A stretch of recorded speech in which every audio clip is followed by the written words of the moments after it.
Racist cop kicks black FBI chief by mistake. 7 minutes later, karma hits him hard.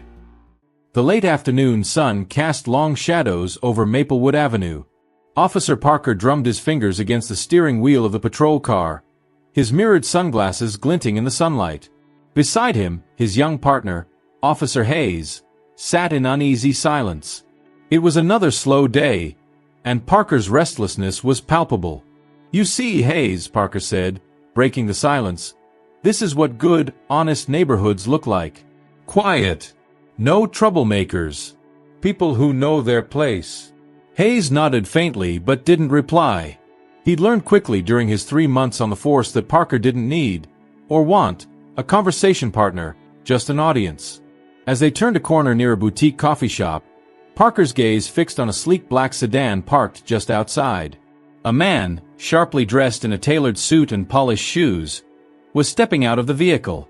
His movements were calm and deliberate as he adjusted his cufflinks, glanced at his phone, and walked toward the cafe's entrance. Parker slowed the patrol car to a crawl. "Well, well," he muttered, his voice thick with suspicion. "What do we have here?" Hayes followed Parker's line of sight. "Looks like someone grabbing coffee," he offered cautiously. Parker snorted. "Grabbing coffee? In a car like that? In a neighborhood like this?" He shook his head, his grip on the wheel tightening. "Doesn't fit." Hayes hesitated. "Maybe he lives around here." "Doubt it," Parker replied sharply. "Stay here." Before Hayes could respond, Parker parked the car abruptly and stepped out, slamming the door behind him. Hayes watched as Parker approached the man with deliberate strides, a hand resting on the holster of his belt. The man, who had paused to glance at his phone, looked up as Parker approached. His expression was calm, almost neutral, but his posture was unyielding. "Afternoon, officer," the man greeted, his voice steady and polite. "Is there an issue?" Parker's lips curled into a smirk. "Nice car," he remarked, ignoring the question. "Yours?" "It is," the man replied simply. "Must be nice," Parker said, his tone laced with condescension. "What kind of work do you do?" "I work for the government," the man replied evenly. Parker's eyebrows shot up. "Government, huh? What kind of job lets you afford something like this?" The man tilted his head slightly, considering Parker for a moment. "A demanding one." Parker's smirk faded. He didn't like the man's calmness, the confidence in his voice. "License and registration," he demanded abruptly. The man raised an eyebrow. "May I ask what this is about?" "You may not," Parker snapped. "Hand over your license and registration. Now." The man sighed softly but didn't argue. He reached into his pocket, retrieved his wallet, and handed Parker his license. "The registration is in the glove compartment," he said, gesturing toward the car. Parker snatched the license without a word and scanned it quickly. His expression darkened for a fleeting moment, but he recovered quickly, shoving the license into his pocket. "Wait here," he barked, turning on his heel and striding back to the patrol car. Inside the car, Hayes watched Parker return, his partner's jaw set in a grim line. "What's wrong?" Hayes asked tentatively. "Nothing's wrong," Parker snapped. "Just another guy who thinks he's untouchable." "We'll see about that." Hayes glanced in the rearview mirror, catching a glimpse of the man. He stood by his car, his hands in his pockets, his demeanor unchanged. Something about the way he carried himself made Hayes uneasy, though he couldn't quite put his finger on why. Parker returned to the man with the same confrontational energy. "You're coming with me," he said flatly. The man frowned, his expression finally betraying a hint of confusion. "On what grounds?" "On the grounds that I said so," Parker shot back. "Turn around." "This is unnecessary," the man said, his voice firm but calm. "I advise you to think this through." Parker's eyes narrowed. "Don't tell me what to think." He grabbed the man's arm roughly and pulled out a pair of handcuffs. The man allowed himself to be cuffed without resistance. As Parker secured the cuffs, the man looked at him and said, with an unnerving calm, "You're making a mistake. A big one." Parker scoffed, shoving the man toward the patrol car. "Get in." As the man was placed in the back seat, Hayes couldn't help but glance over his shoulder. The man caught his eye and gave him a faint, almost imperceptible smile. It wasn't smug. It was something else. Something unsettling. "Drive," Parker ordered, slamming his door shut. Hayes hesitated. "What exactly are we arresting him for?" Parker glared at him. "Obstruction. Resisting. Take your pick." Hayes gripped the steering wheel, his knuckles white. The unease in his chest grew with every passing second. Something about this didn't feel right, and the man's parting words echoed in his mind. "You're making a mistake." The patrol car sped down the empty suburban streets, the tension inside thick enough to cut with a knife. Officer Hayes kept his hands firmly on the wheel, his eyes flickering between the road and the rear-view mirror.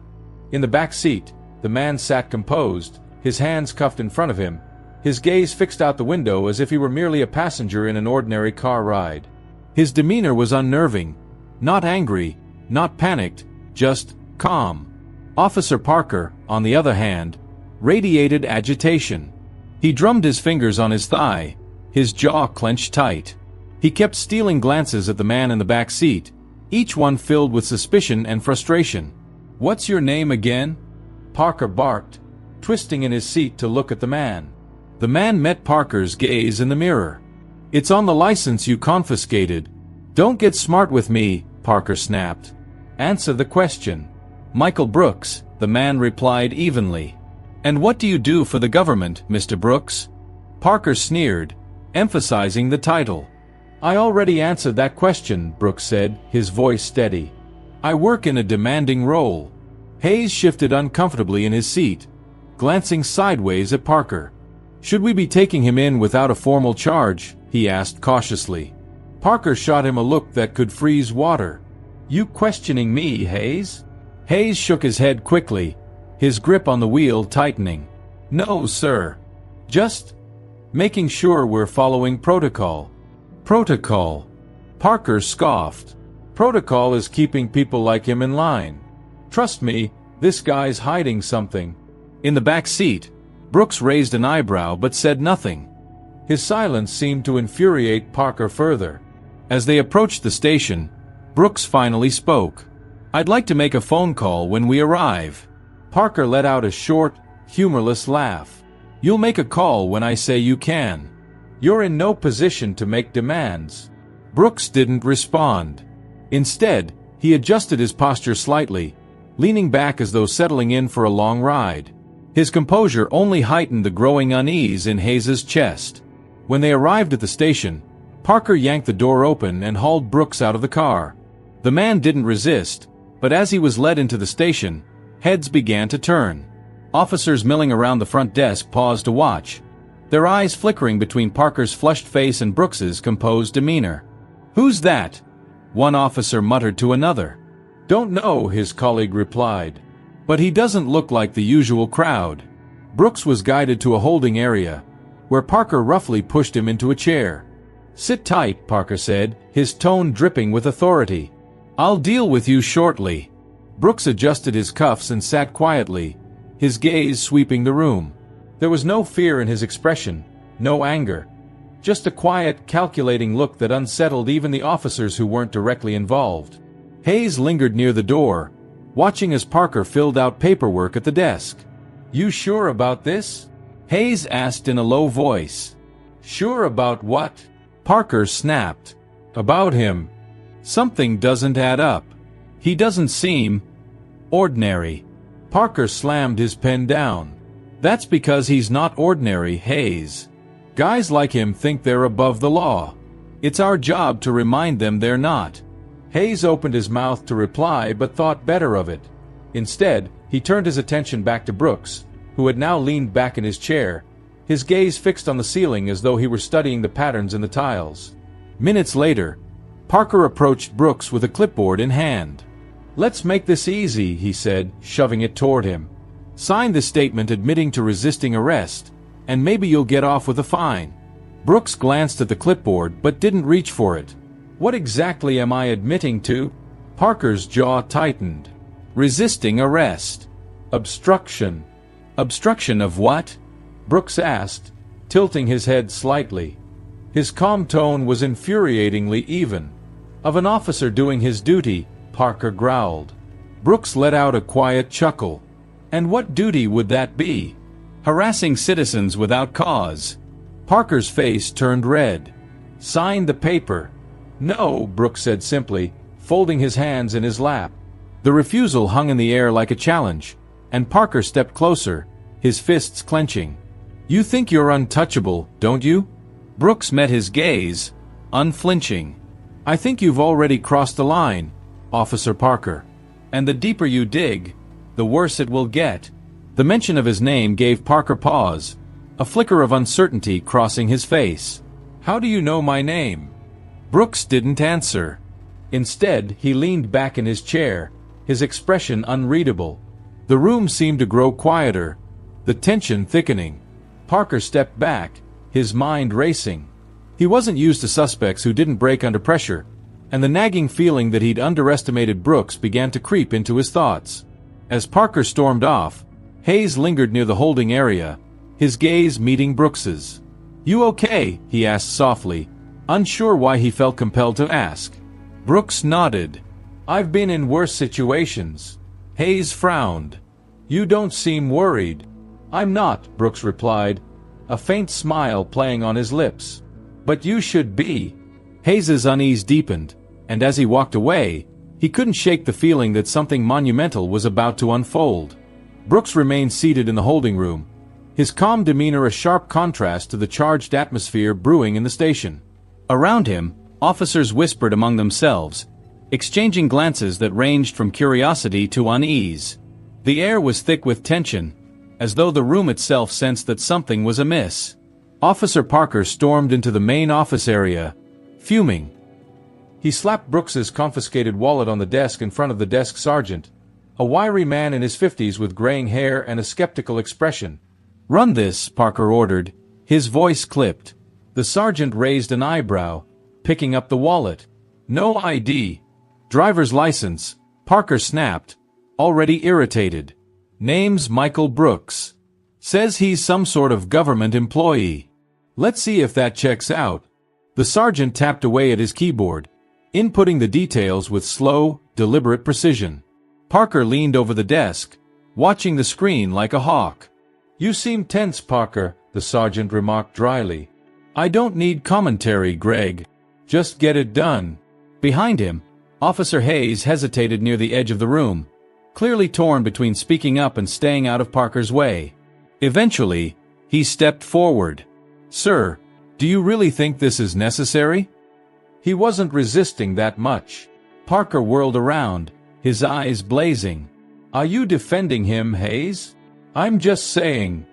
No, you're not saying anything, Parker interrupted, jabbing a finger at him. You're a rookie, Hayes. You're here to learn, not to question my authority. Got it? Hayes swallowed hard and nodded, his shoulders slumping as he stepped back.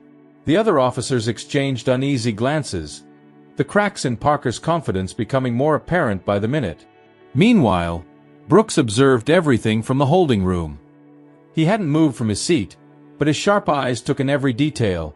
The officer's nervous body language, the hushed whispers behind desks, the growing rift between Parker and the others.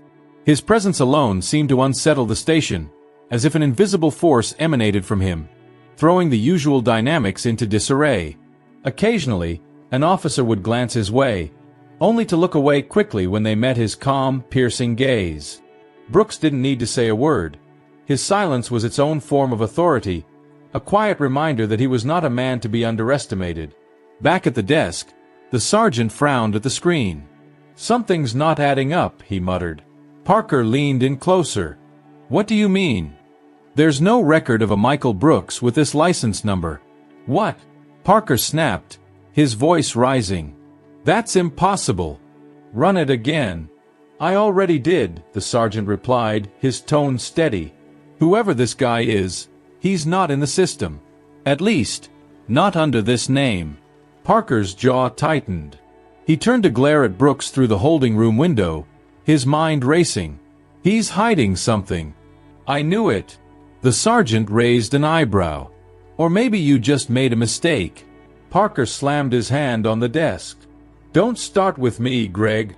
Hayes, standing nearby, couldn't help but ask, "What if he's not hiding?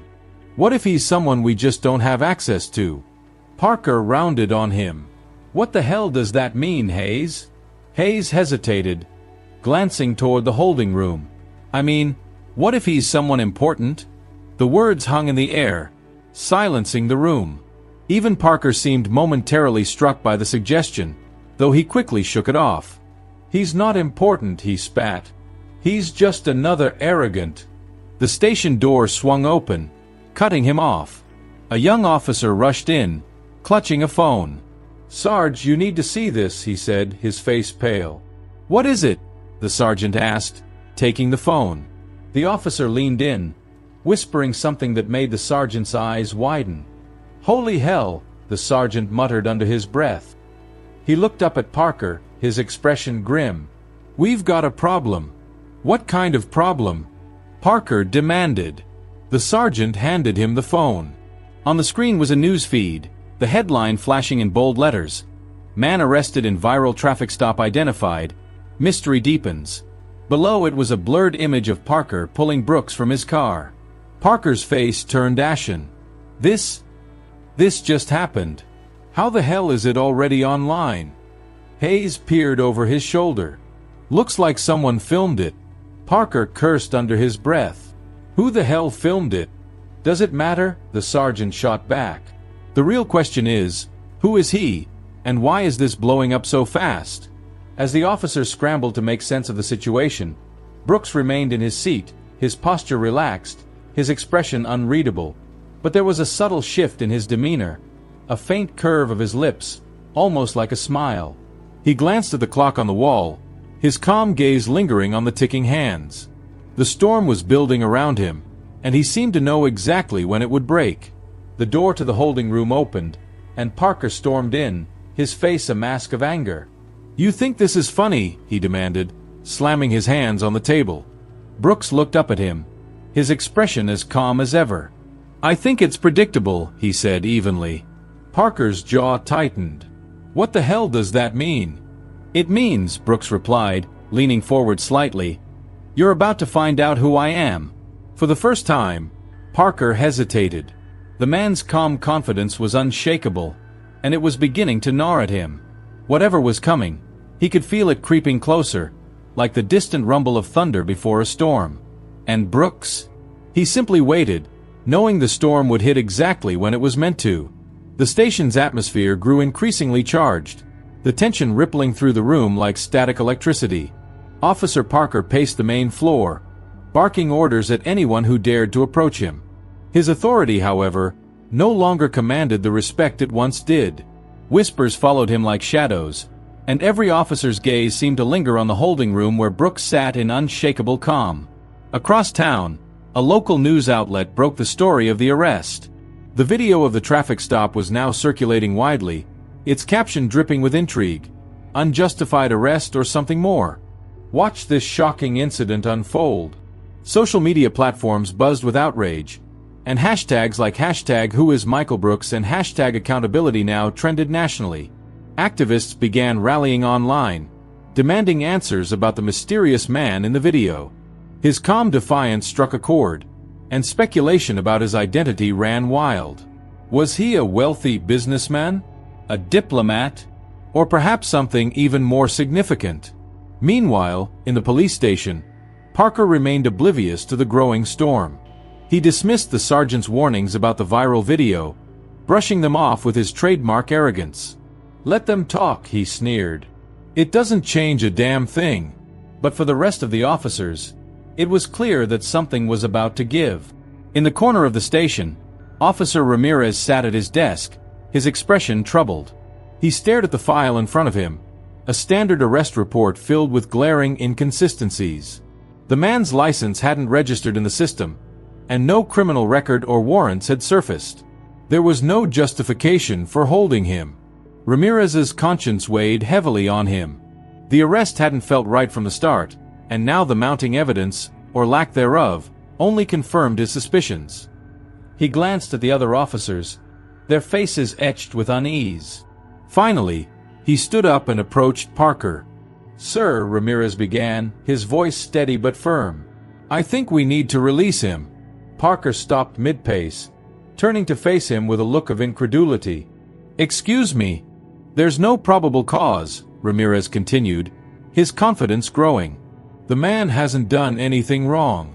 Keeping him here, especially with that video circulating, is only going to make things worse."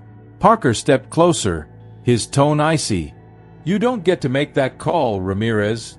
"It's not just me," Ramirez countered, gesturing toward the other officers. "Everyone here knows this doesn't add up." The room fell silent, all eyes on Parker. For a moment, he faltered, his composure slipping. Then his anger flared, and he jabbed a finger at Ramirez. "You think you know better than me? You're just a rookie. Do your damn job and stay in line." Ramirez didn't back down. "I am doing my job, by following the law." The tension between them crackled like a live wire. Parker's face darkened, but before he could respond, the door to the holding room opened. The sound drew everyone's attention. A junior officer stepped out, looking pale and flustered.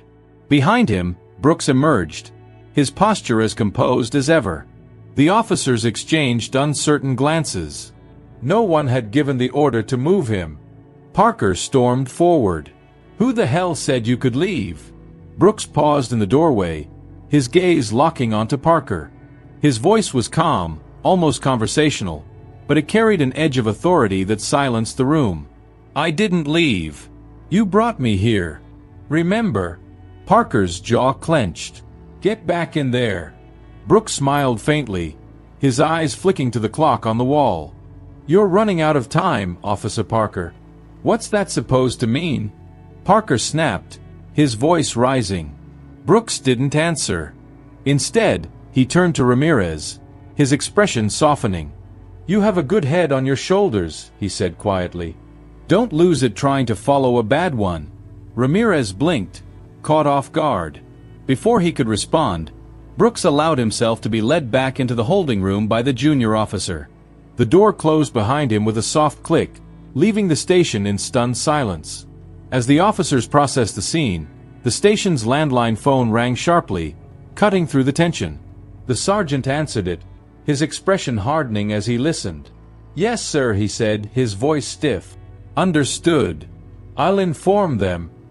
He hung up and turned to Parker, his face grim.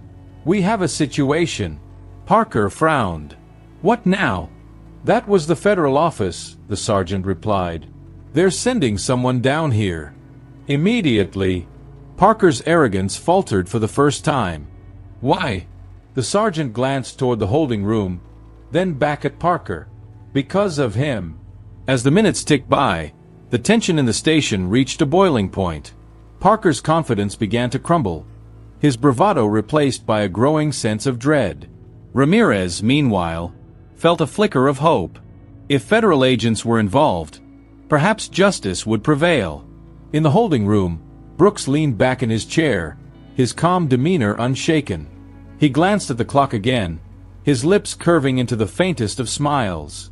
The storm was closer now, and everyone could feel it.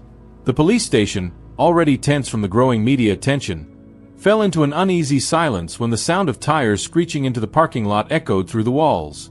Everyone's eyes shifted toward the entrance as the heavy, purposeful footsteps of multiple individuals approached the main doors.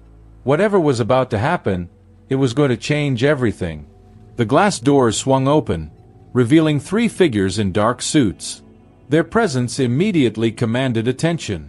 These weren't the kind of federal agents one might see on TV. Their movements were calculated, their expressions unreadable.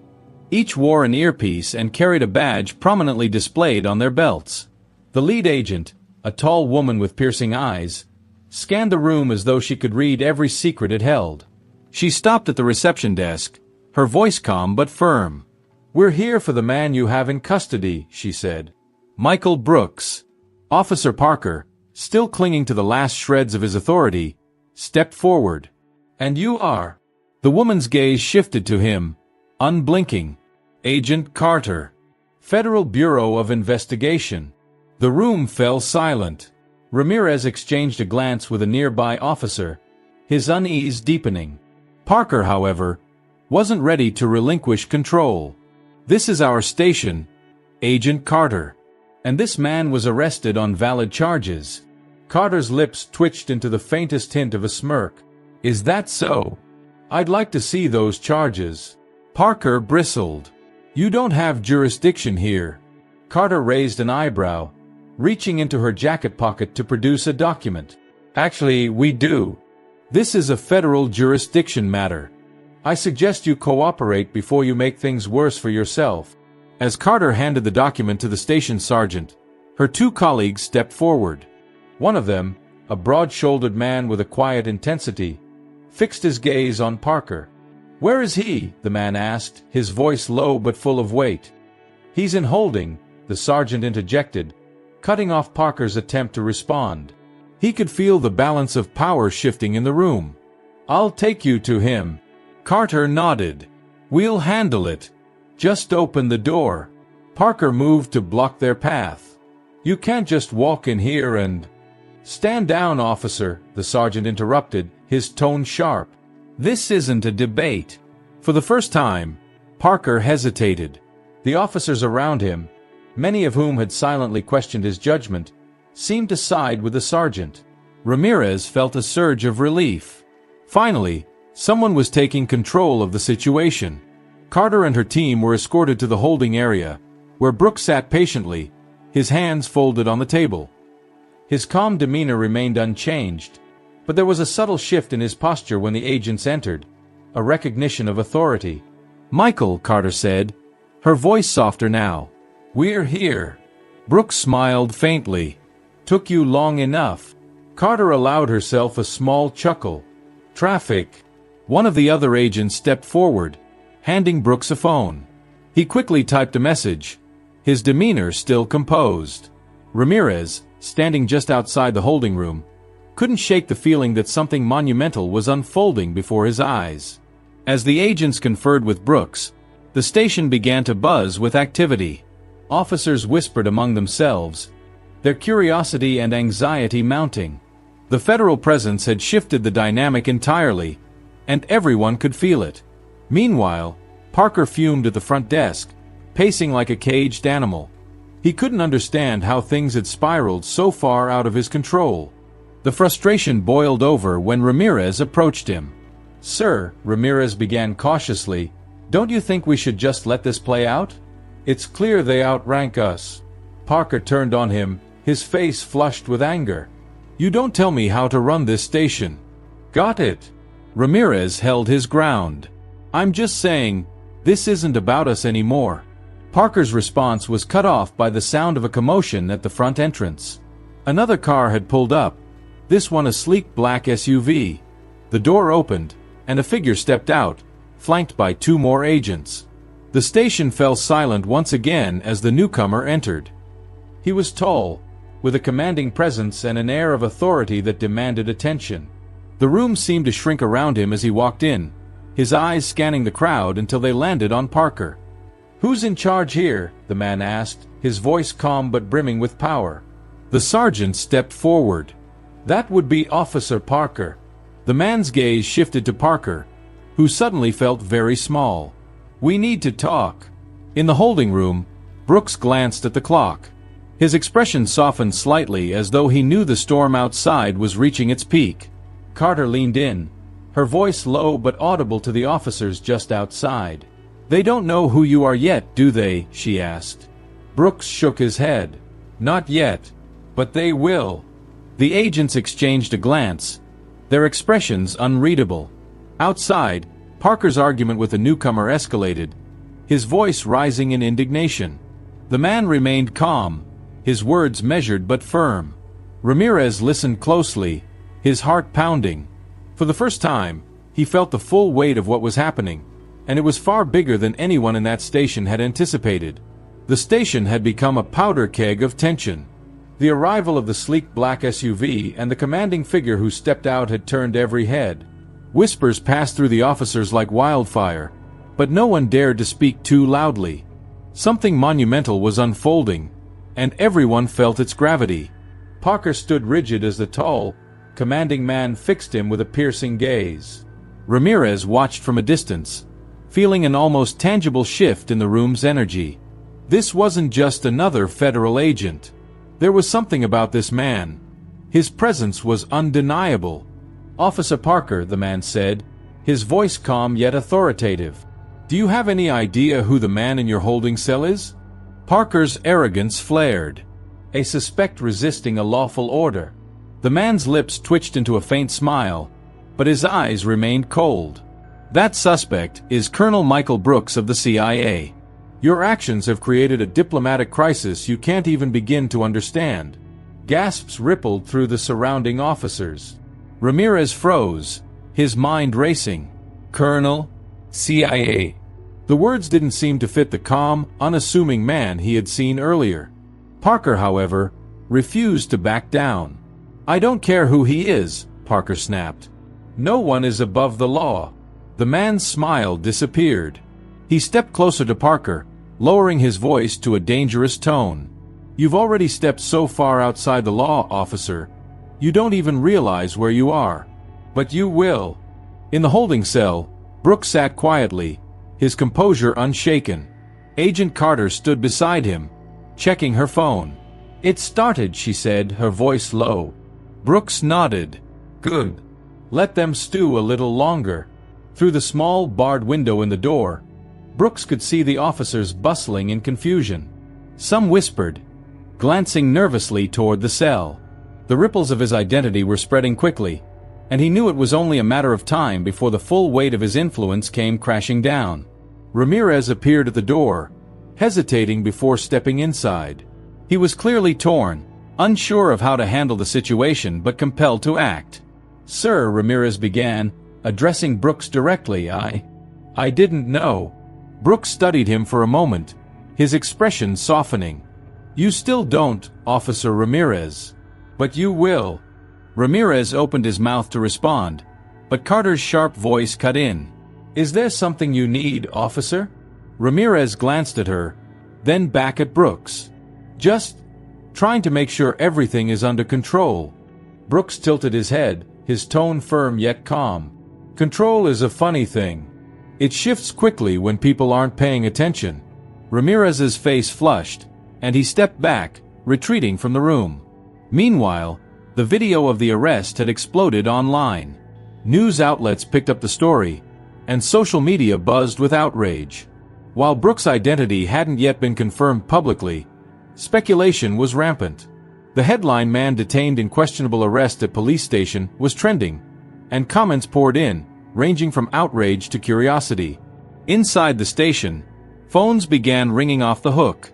Reporters wanted statements, activists demanded accountability, and legal teams from outside agencies started calling. The receptionist's frazzled expression spoke volumes about the growing chaos. In a back room, the sergeant met with two senior officers. "We need to get ahead of this," one of them said. "If this gets out of hand, it won't just be Parker who takes the fall." The sergeant nodded grimly. "We need to contain this before it spirals. Someone get me the chief." Unaware of the full scope of the crisis, Parker continued to argue with the man in the suit. "You're blowing this out of proportion. He was acting suspiciously, and I did my job." The man's expression hardened. "Your job just triggered a national security protocol. Do you have any idea how many people are watching this station right now? You've jeopardized years of classified operations with your stupidity." Parker faltered for the first time, but his pride wouldn't let him back down. "I was following procedure." "No," the man countered, stepping even closer. "You were following prejudice. And now you've made this station a focal point for a storm you can't weather." As the tension inside the station grew, Brooks remained a pillar of calm in his cell. Carter glanced at her watch, then at Brooks. "It's time," she said. Brooks stood, his expression unreadable. "Let's make sure they understand exactly who they're dealing with." The storm was about to break, and no one in that station would escape its impact. The atmosphere in the station was electric, brimming with an uneasy mix of fear and confusion. The news of Colonel Michael Brooks' identity had spread among the officers like wildfire. Ramirez paced nervously in the break room, his mind spinning as he replayed the events of the arrest.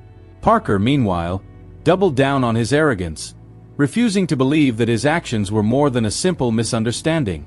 Sitting alone in the corner, Ramirez scrolled through his phone, where the video of the arrest had surfaced. His heart sank as he read the comments. This is why we need police reform. Another example of unchecked power. Does anyone know who this man is? He handled that situation like a pro. The contrast between the calm demeanor of the man they'd arrested and Parker's aggression was stark. Ramirez felt his stomach churn as he realized how much of this could have been avoided. His own hesitation to speak up gnawed at him. How did I let it get this far? Ramirez wasn't the only one struggling. Several other officers had seen the video too. Groups of them murmured in corners, throwing wary glances toward Parker, whose bluster was beginning to seem more desperate than authoritative. In the station's conference room, the chief of police met with Parker and Agent Carter, who had remained calm but firm. The tension was palpable. "You don't understand how much trouble you're in," Carter began, her voice icy. "Colonel Brooks is not just any federal agent. He's a decorated leader with access to resources and allies you can't even imagine." Parker, leaning back in his chair, smirked. "Sounds like you're trying to scare me." Carter's expression didn't change. "No, Officer Parker. I'm trying to warn you. The longer you deny the severity of this situation, the worse it will be for you and this department," the chief interjected, trying to regain control. "Look, we need to calm down and figure this out. Maybe we can de-escalate." Carter shot him a sharp look. De-escalation isn't an option anymore. This isn't just about your station. It's a national issue now. Outside the station, the first signs of public unrest began to appear. A small group of protesters had gathered, holding signs with phrases like "accountability now" and "justice for all." Journalists hovered nearby, cameras at the ready, eager to document every moment. One reporter managed to corner Ramirez as he stepped outside for air. "Officer, what's your take on the arrest? Can you confirm the man's identity?" Ramirez froze, his mind racing. "No comment," he mumbled before quickly retreating back inside. The reporter's follow-up questions were drowned out by the growing chants of the crowd. Meanwhile, in his holding cell, Brooks remained as composed as ever. His phone buzzed on the bench beside him, a secured communication device that had been delivered discreetly by Carter. He picked it up and scanned the incoming messages. Message 1. Confirmed. Team en route. ETA 15 minutes. Message 2. Media pressure building. Plan proceeding as expected. Brooks allowed himself a small, knowing smile. Everything was unfolding as planned. He turned to Carter, who was watching him closely. "They're close." She nodded. "Do you think they'll make the right call before it's too late?" Brooks leaned back, his calm demeanor betraying none of the storm brewing inside him. "That's entirely up to them." In the main office, the chief received a phone call from an unknown number. The voice on the other end was measured but firm. "This is a courtesy call," the voice began. "You have Colonel Michael Brooks in custody. We advise you to release him immediately and issue a formal apology." The chief hesitated. "Who am I speaking to?" The voice didn't answer the question. Instead, it delivered a chilling message. "If Colonel Brooks isn't released within the next 10 minutes, we'll proceed with alternative measures. Trust me, you don't want that." The call ended abruptly, leaving the chief rattled. He turned to his officers, his voice shaking slightly. "We might have a serious problem." As the clock ticked, Parker continued to push back against the mounting pressure. "We can't let some bureaucrats dictate how we do our jobs," he barked to Ramirez and another officer. "They'll forget about this in a week." But the looks on their faces told a different story. Ramirez, finding a burst of courage, finally spoke up. "Parker, you don't get it. This isn't about us anymore. It's about him. And he's not the kind of man you want to mess with." Parker scoffed, but there was a flicker of doubt in his eyes. For the first time, he seemed to realize he might have gone too far. At that moment, the sound of approaching sirens filled the air. A convoy of black SUVs pulled up outside the station, their tinted windows reflecting the flashing lights of the surrounding chaos. Agents in dark suits and earpieces stepped out, their movements coordinated and deliberate. Inside, Brooks stood and straightened his posture. "Showtime," he said quietly, his voice carrying a weight that seemed to echo through the small holding cell. The door to the station swung open, and the agents entered with an air of authority that silenced the entire room. Every officer turned to watch, their expressions a mix of curiosity and apprehension. The real reckoning was about to begin. The tension in the station hit its peak as the agents entered, their every move deliberate and unyielding. They walked with precision, their suits immaculate, badges glinting under the harsh fluorescent lights. Leading the group was a tall woman with sharp features and an air of authority that demanded immediate respect. Her badge identified her as Special Agent Grace Halstead, Deputy Director of Federal Operations. Halstead approached the front desk, where the sergeant on duty froze under her piercing gaze. "We're here for Colonel Michael Brooks," she stated, her voice calm but carrying an unmistakable edge. The sergeant stammered, unsure of how to respond. He's in holding. I need to check with—" "No," Halstead interrupted, her tone leaving no room for argument. "You'll take me to him. Now." Before the sergeant could comply, Officer Parker stepped forward, his posture tense but defiant. "This is a local matter," he said, his voice loud and commanding. "You can't just come in here and start giving orders." Halstead turned to face him, her expression unchanged. "Officer Parker, is it?" she asked, glancing briefly at the name tag on his uniform. "You have no idea how far out of your depth you are. Step aside, or I'll ensure your badge is the least of your concerns." Parker opened his mouth to argue, but Ramirez, who had been standing nearby, subtly tugged at his sleeve. "Let it go," Ramirez whispered urgently. "This isn't worth it." In the holding area, Brooks heard the commotion and allowed himself a slight smile. He stood as the agents approached his cell, his calm demeanor unshaken despite the events of the day. Halstead herself unlocked the door, extending a hand toward him. "Colonel Brooks, I apologize for this unacceptable incident. We're here to escort you out." Brooks clasped her hand briefly, nodding. "Thank you, Agent Halstead. I appreciate your punctuality." As they exited the holding area, every officer in the station turned to watch. Some murmured among themselves, while others stared in silent shock. The man they had treated with disdain was being addressed with the utmost respect by individuals far above their pay grade. The chief of police hurried out of his office, his face pale and drawn. "What's going on here?" he demanded, his voice strained. "This is still my station, and I have a right to know." Halstead cut him off. "Your right, Chief, ended the moment your officers unlawfully detained a decorated federal officer. Colonel Brooks is leaving, and there will be consequences for what transpired here." Brooks paused, glancing at the chief. "I'd suggest you cooperate, Chief," he said, his voice calm but laced with authority. "It might make what's coming easier for you to manage." As the agents escorted Brooks out, the scene outside the station was a cacophony of protests, camera flashes, and shouted questions from reporters. The crowd had grown significantly, with local activists and community members holding signs demanding justice and accountability. Brooks surveyed the scene, his expression unreadable. Halstead leaned in slightly. "Do you want to make a statement?" she asked quietly. "Not yet," Brooks replied. "Timing is everything."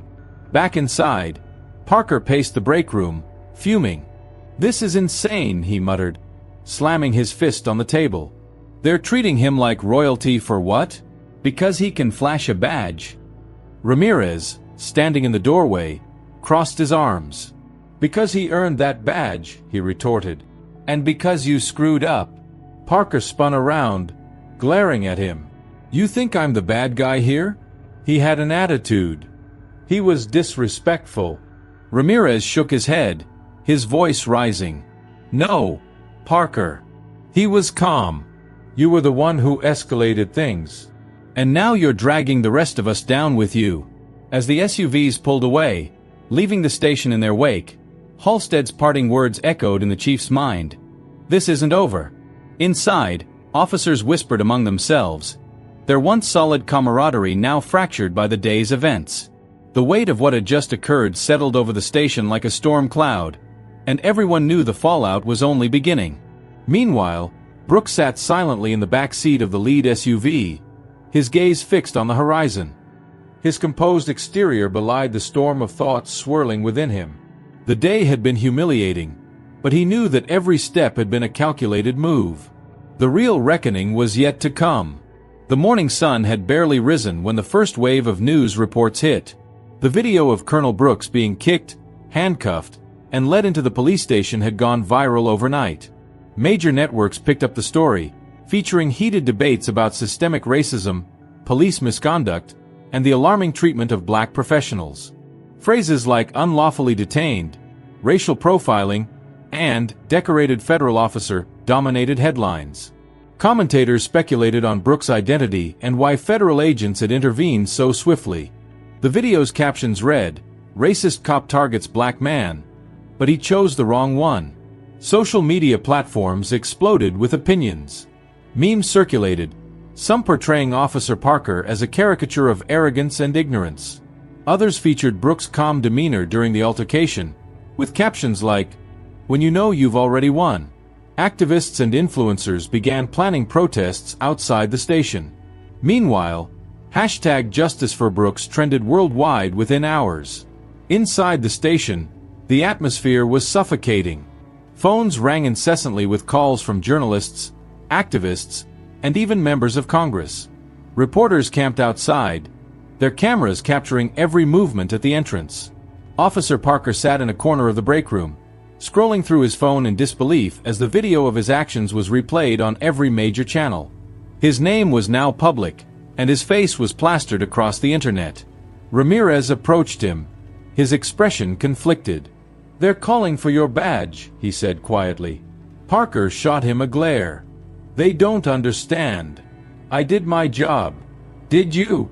Ramirez countered. "Because right now, it looks like you let your ego and your prejudice do the talking." Meanwhile, Brooks had become an enigma. His name had yet to be officially confirmed, and neither he nor the federal agents who escorted him away had made a statement.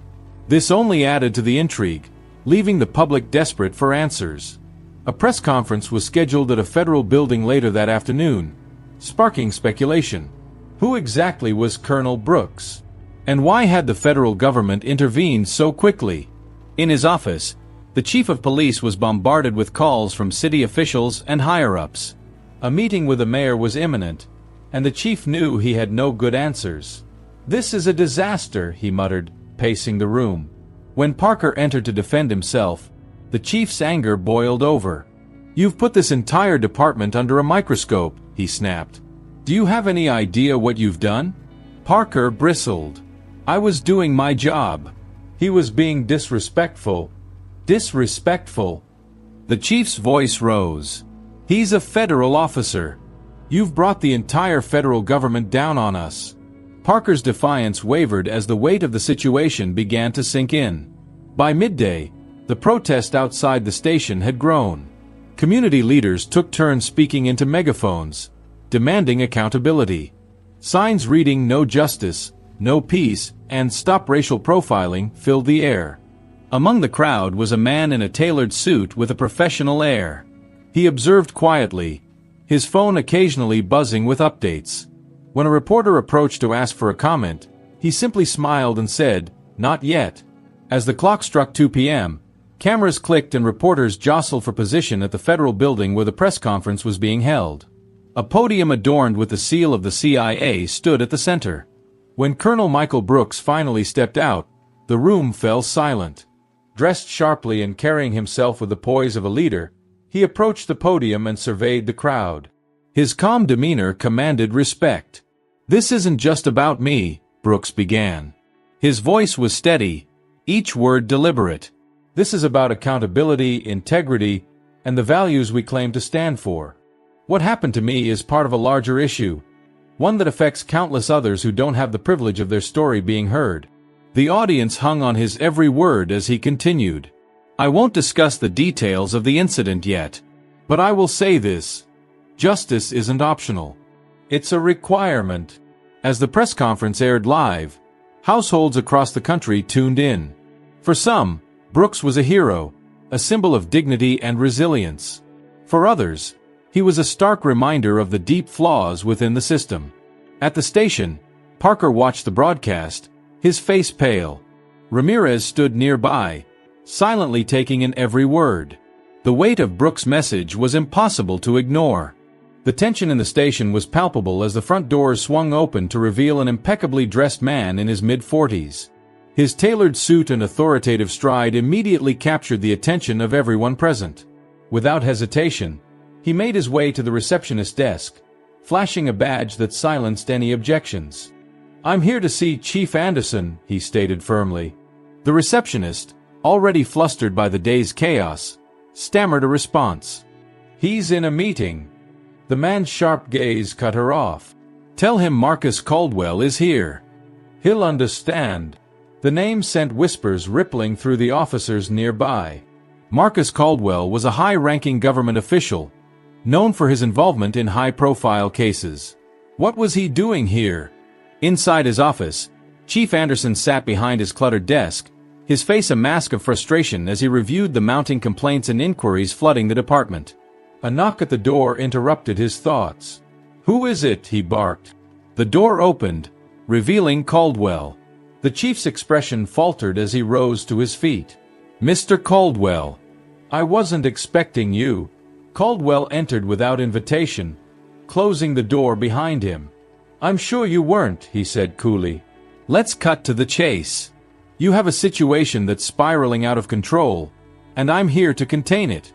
The chief gestured to a chair, but Caldwell remained standing. His commanding presence filled the room. "You've detained and assaulted a federal officer," Caldwell continued. "A colonel in the CIA, no less. Do you have any idea what kind of storm you've unleashed?" The chief stammered. "It was a misunderstanding. Officer Parker." "Officer Parker is irrelevant," Caldwell interrupted, his tone icy. "What matters now is damage control. This department is under scrutiny, and any further missteps will have catastrophic consequences." Meanwhile, in the break room, the atmosphere among the officers was tense. Ramirez sat in silence, his hands clenched around a cup of coffee as he listened to the hushed conversations around him. "They're saying the guy Parker arrested is some kind of big shot," one officer muttered. "Doesn't matter," another said dismissively. "Parker did his job. If the guy was innocent, he should have cooperated." Ramirez couldn't stay silent any longer. "Cooperate with what? Being assaulted? Being profiled?" His voice was sharp, cutting through the chatter. The room fell silent. Ramirez stood, his eyes meeting those of his colleagues. "You all saw the video. You know this wasn't right." Before anyone could respond, the door opened, and Parker entered. The room tensed as he looked around, his jaw tight. "Got something to say, Ramirez?" he asked coldly. Ramirez met his gaze. "Yeah, I do. This isn't about doing our jobs. It's about doing what's right. And you crossed a line." In a quiet, undisclosed location, Colonel Brooks sat at a polished table, surrounded by a small team of advisors. The air was thick with determination as they reviewed documents and maps spread out before them. "We need to ensure this isn't just a personal victory," Brooks said, his voice steady but firm. "This has to mean something. We have an opportunity to expose systemic issues, but we need to play it smart." One of his advisors nodded. "The press is on our side for now, but public attention is fickle. We need a strategy that keeps the pressure on." Brooks leaned back, his expression thoughtful. "I'll issue another statement soon. But for now, let's focus on the internal investigations. We need the truth to come out, no matter how deep this goes." Across town, the mayor sat in his lavish office, watching the latest news coverage with a grim expression. His phone buzzed incessantly with calls from constituents, reporters, and political allies. Finally, he picked up the receiver. "Get me Chief Anderson," he demanded. "I want a full report on this incident by the end of the day. And tell him, if he can't handle his officers, I'll find someone who can." As he hung up, his secretary entered. "Sir, The governor's office is requesting an update. They're concerned about the protests escalating. The mayor sighed, rubbing his temples. Tell them we're handling it. And schedule a press conference for tomorrow. This thing is a powder keg, and we need to stay ahead of it. Outside the station, the crowd had grown larger and more vocal. Protesters chanted slogans demanding justice, their voices echoing through the streets. News crews captured the scene, broadcasting it live to a captivated audience. Among the crowd, a young activist held a megaphone, rallying the protesters with passionate words. This isn't just about one man.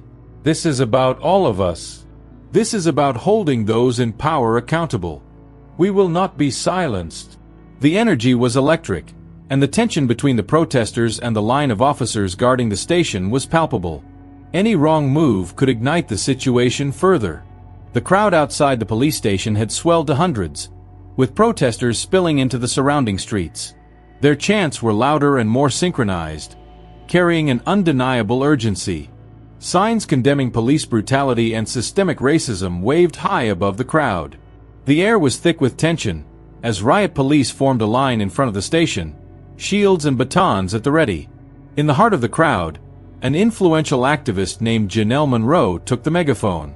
Her voice carried above the noise, commanding attention.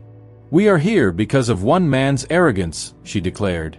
"But this isn't just about one officer. This is about a system that lets people like him operate unchecked. Tonight, we demand accountability, not just for one man, but for an entire department." The crowd roared in agreement, their energy palpable. News cameras captured the scene live, broadcasting it to millions of homes across the nation. Inside the station, Officer Parker sat rigidly in a break room, scrolling through the live news feed on his phone. The growing unrest outside was impossible to ignore. Ramirez entered, his expression a mix of guilt and worry. "Parker," Ramirez began hesitantly, "this isn't going away. The longer we sit on this, the worse it gets." Parker slammed his phone onto the table, his face twisting with frustration. "You think I don't know that? But we can't just let him walk out of here.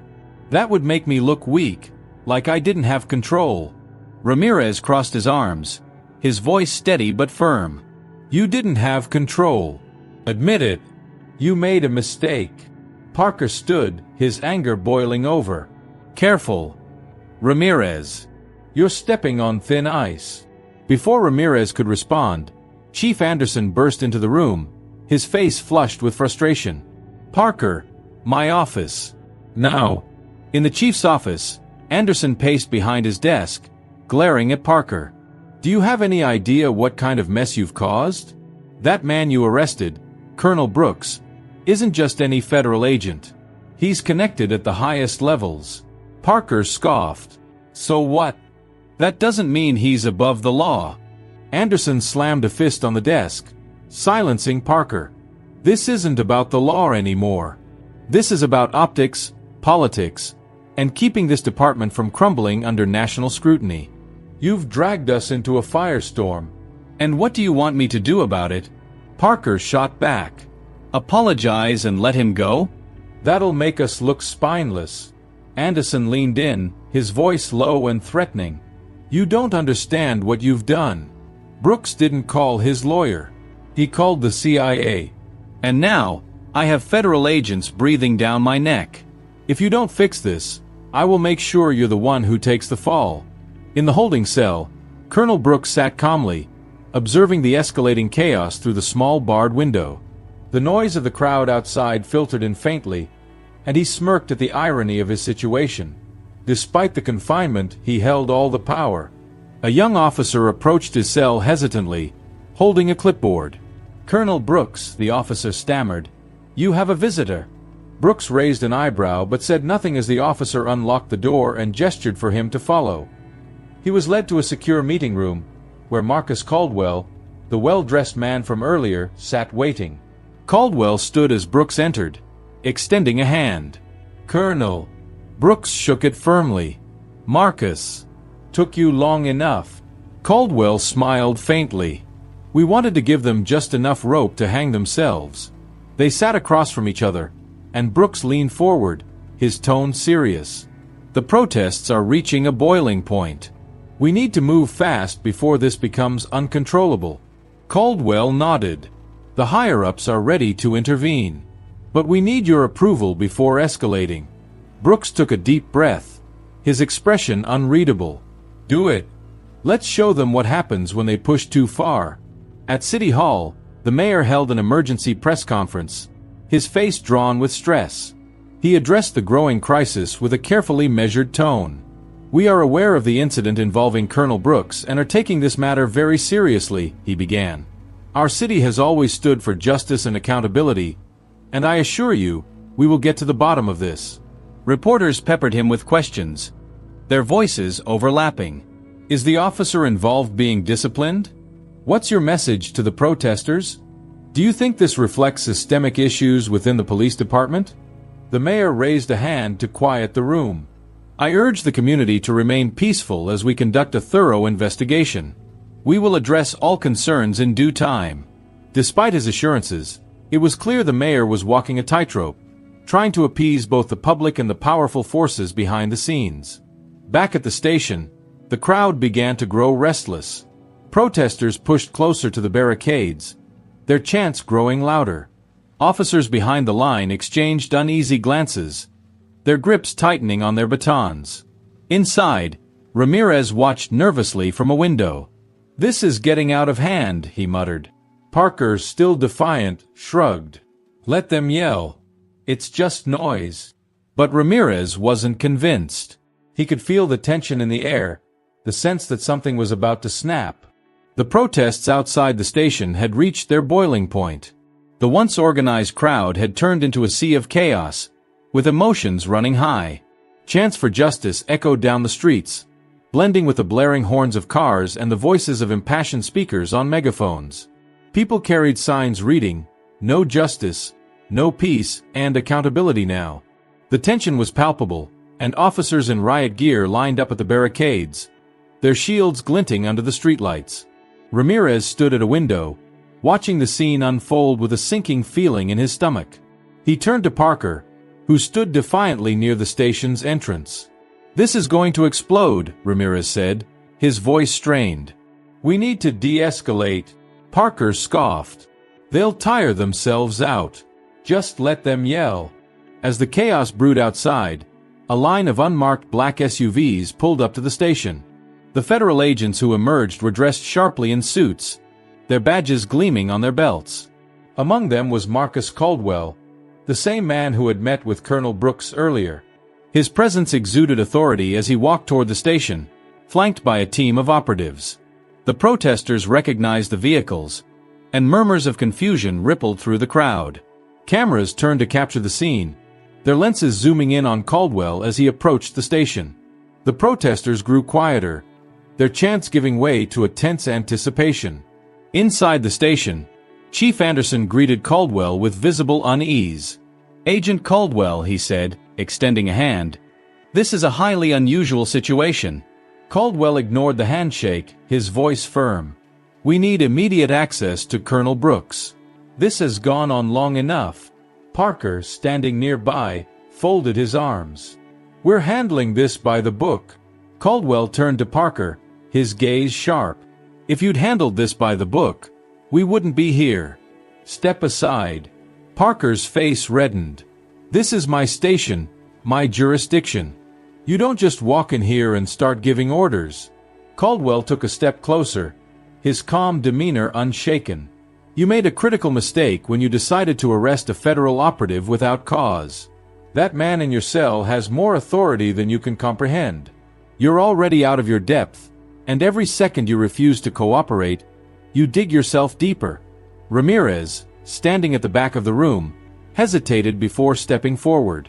"Parker," he said quietly, "we should listen to them. This isn't just about us anymore." Parker shot him a glare but said nothing. The silence in the room was deafening.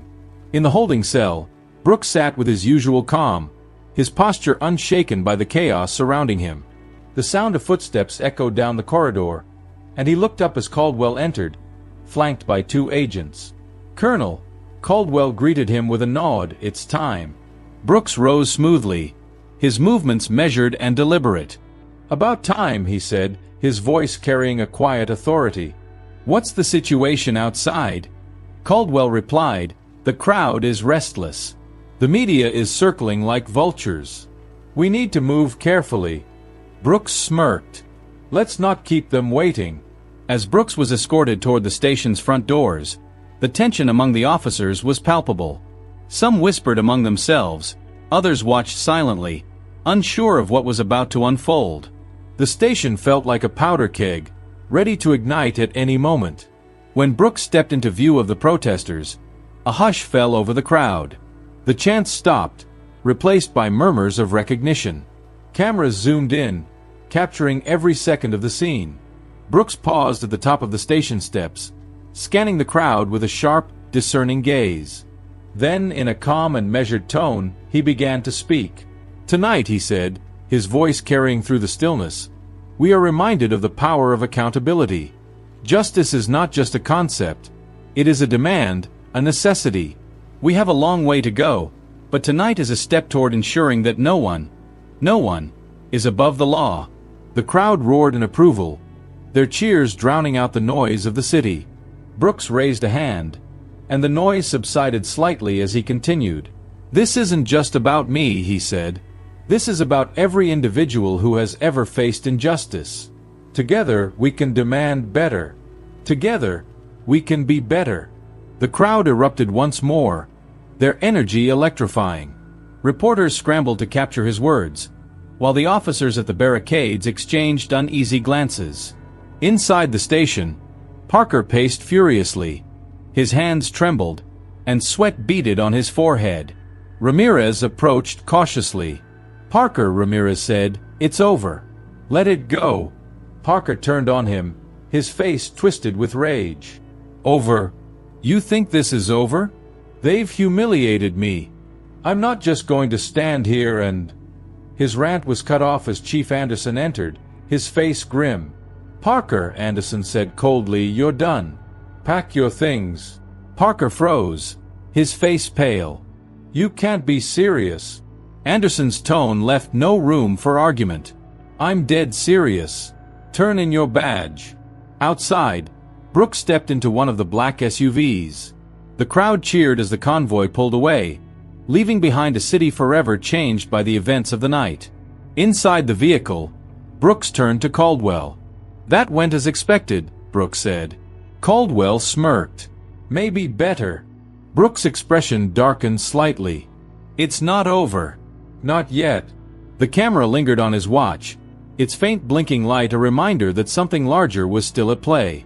Then the screen faded to black, leaving the audience on the edge of their seats. The events of the night were no longer confined to the city.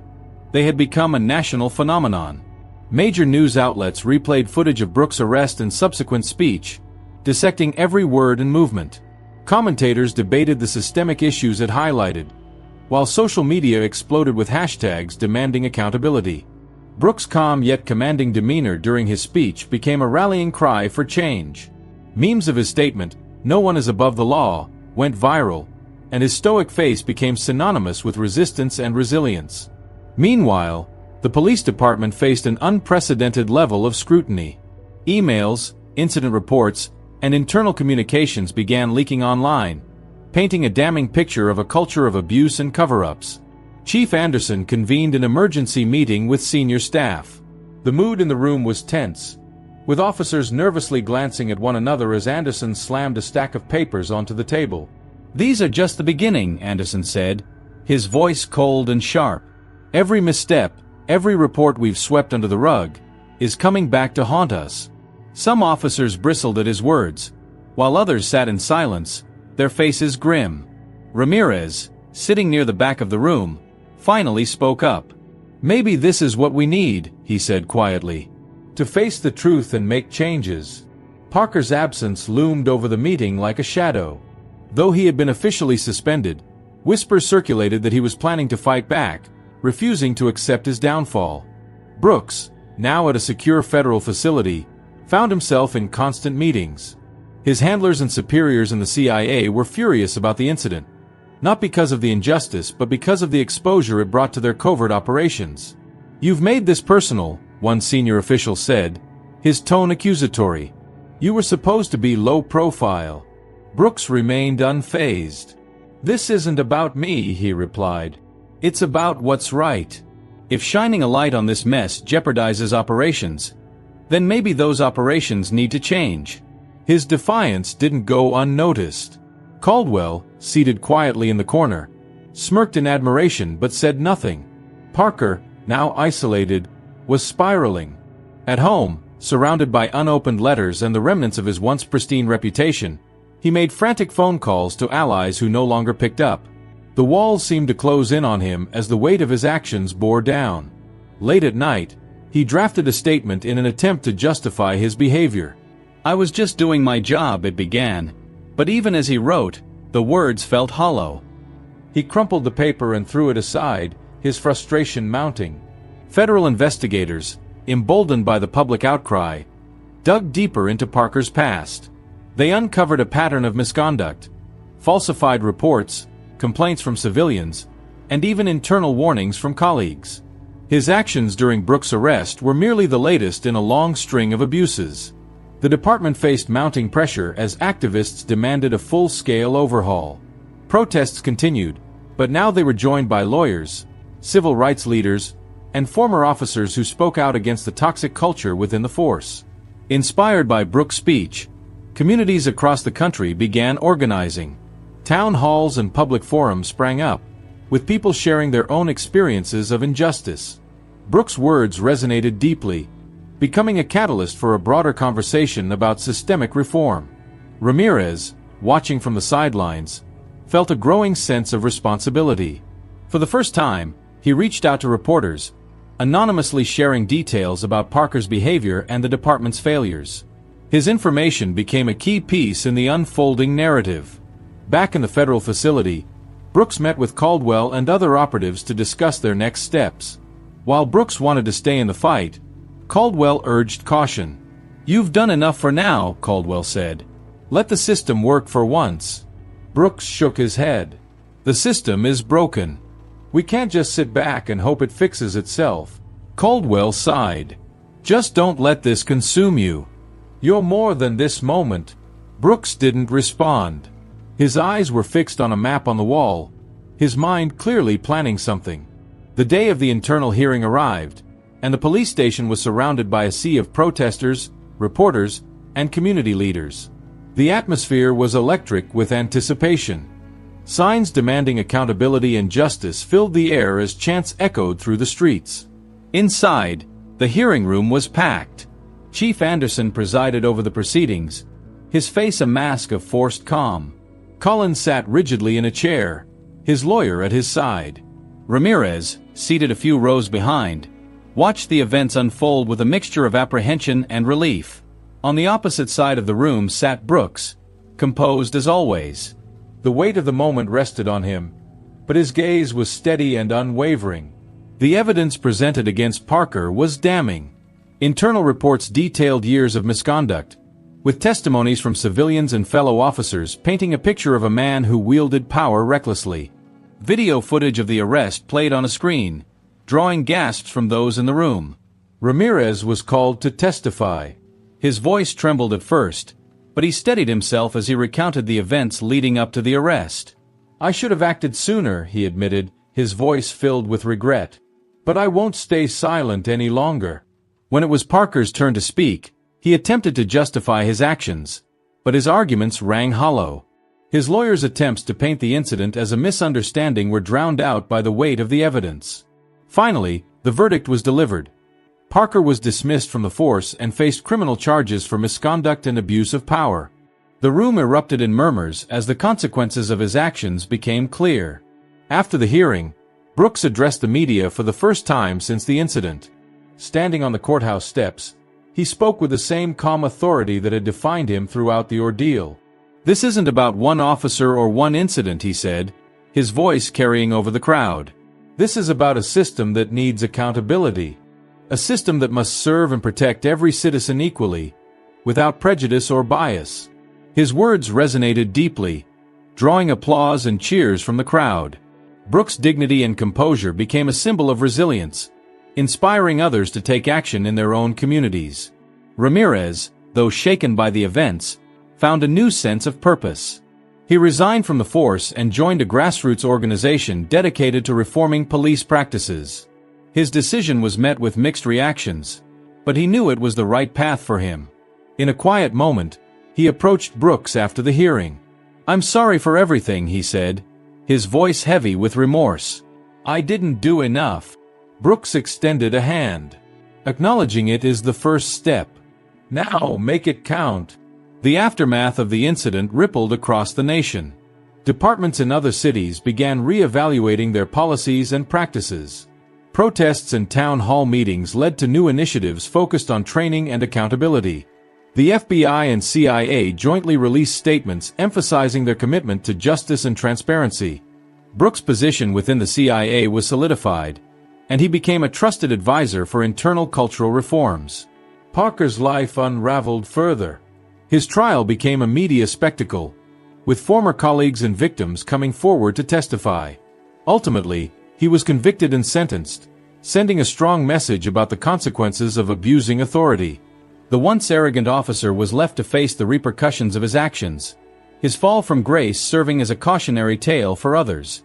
As the dust settled, Brooks returned to his role in the CIA, but his influence extended far beyond his official duties.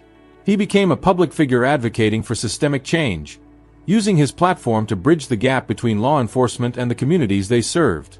In one final poignant scene, Brooks revisited the site of his arrest. Standing in the same spot, he looked out at the bustling street. A young boy approached him, holding out a small notepad for an autograph. "You're the man who stood up for what's right," the boy said, his eyes wide with admiration. Brooks smiled, kneeling to the boy's level. "It's not about standing up for yourself," he said. "It's about standing up for everyone. I ask you to please comment on your impressions and opinions in the comments. I would feel very happy if you leave me a like."